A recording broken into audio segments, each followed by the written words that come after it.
Πριν από 2 περίπου χρόνια, ήμασταν με το Φώτη στο καφέ που συχνάζουμε και παρατηρούσαμε για πάρα πολύ καιρό ένα κάδο ανακύκλωση, ο οποίος έστεκε εκεί σπασμένος. Προσπαθήσαμε με διάφορους τρόπους να επικοινωνήσουμε με τον Δήμο στον οποίο ανήκε ο κάδος και τελικά δεν καταφέραμε να ενημερώσουμε για ένα τόσο απλό πρόβλημα. Έτσι λοιπόν σκεφτήκαμε ότι μέσα από ένα κινητό τηλέφωνο θα μπορούσαμε πολύ εύκολα και γρήγορα όλη αυτή την πληροφορία δομημένα να τη στείλουμε στην αρμόδια υπηρεσία του Δήμου. Οι δημότες κατεβάζουν στο κινητό τους μια εφαρμογή, το Novoville, μέσα από την οποία μπορούν εύκολα και γρήγορα να δηλώσουν οποιοδήποτε πρόβλημα αντιμετωπίζουν στην καθημερινότητα στην πόλη.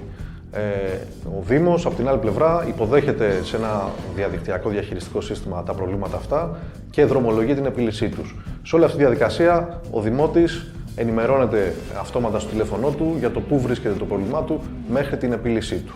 Αυτή ήταν η αρχή. Έχουμε προχωρήσει αρκετά και πλέον έχουμε βάλει και μικρές δημοσκοπήσεις, ώστε ο Δήμος να μπορεί να ρωτάει το Δημότη διάφορα θέματα που αφορούν την πόλη του, ενημερώσει σε σημαντικά γεγονότα, ακόμα και εύκολες και γρήγορες πληρωμές.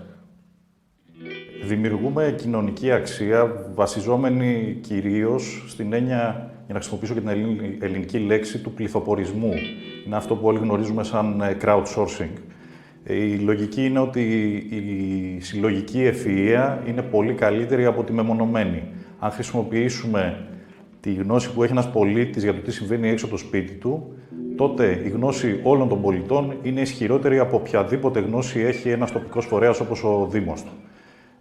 Οπότε παύουμε να θεωρούμαστε αποκομμένοι από την αρχή που διοικεί της πόλης που ζούμε. Περιμένουμε από τους πολίτες να μιλήσουν για τα προβλήματά τους και από την άλλη μεριά τους ανθρώπους που εργάζονται στους Δήμους και στις τοπικές υπηρεσίες να βελτιώσουν τον τρόπο που δουλεύουν, να γίνουν πιο παραγωγικοί και κυρίως να επικοινωνήσουν πώς η δουλειά γίνεται και εκεί. Γιατί υπάρχει και αυτό το παρεξηγήσιμο του ανθρώπου που δουλεύει στο δημόσιο. Αν αυτοί οι δύο πυλώνες συνεργαστούν σωστά μαζί, τότε προκύπτουν πράγματα πολύ χρήσιμα, με κυριότερο ότι βελτιώνει τη ζωή μας.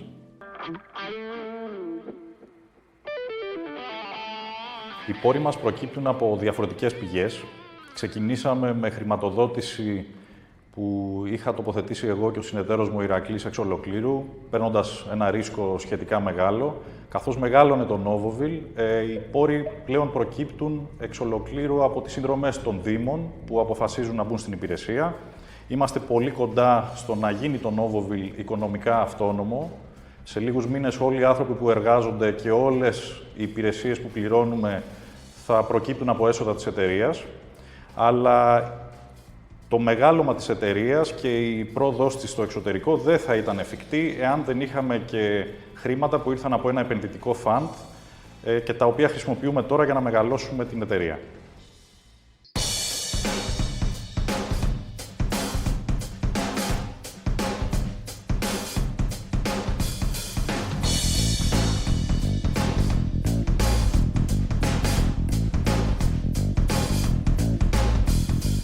Οι προκλήσεις μας είναι αυτές που έχει κάθε μικρή ελληνική επιχείρηση. Είναι σχεδόν προφανής πλέον. Είναι να παραμείνουμε βιώσιμοι και ταυτόχρονα να μεγαλώνουμε. Είναι ένα πράγμα που είναι σχεδόν παράδοξο.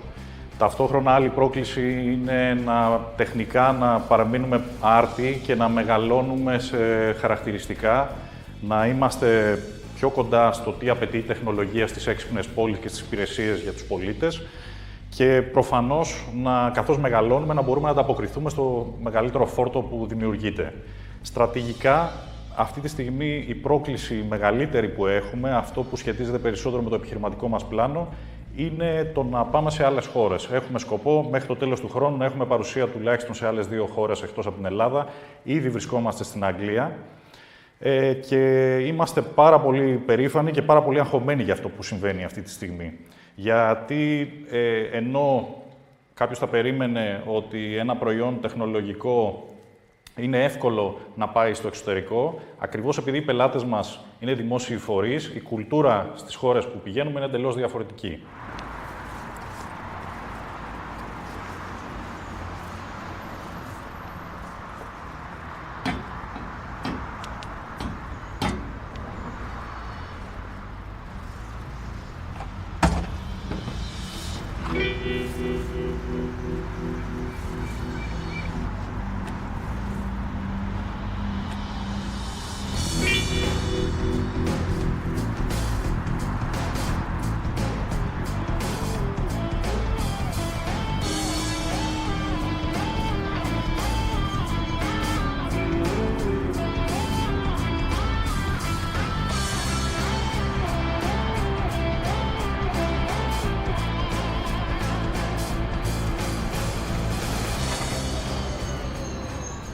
Αυτή τη στιγμή έχει έρθει ένα πρόβλημα στη φόρμα όπου μπαίνουν τα καθημερινά προβλήματα που στέλνει ο Δημότης μέσω της εφαρμογής της Novoville.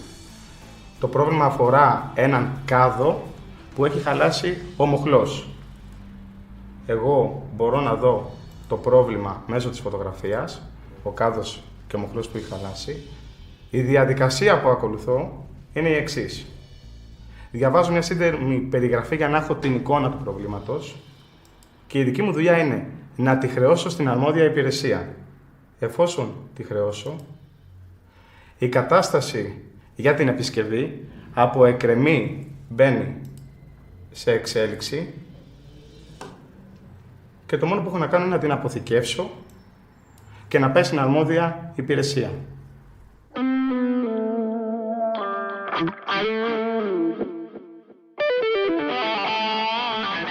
Με την εφαρμογή της Novoville εγκαινιάζουμε μια νέα σχέση ανάμεσα στους δημότες και το Δήμο.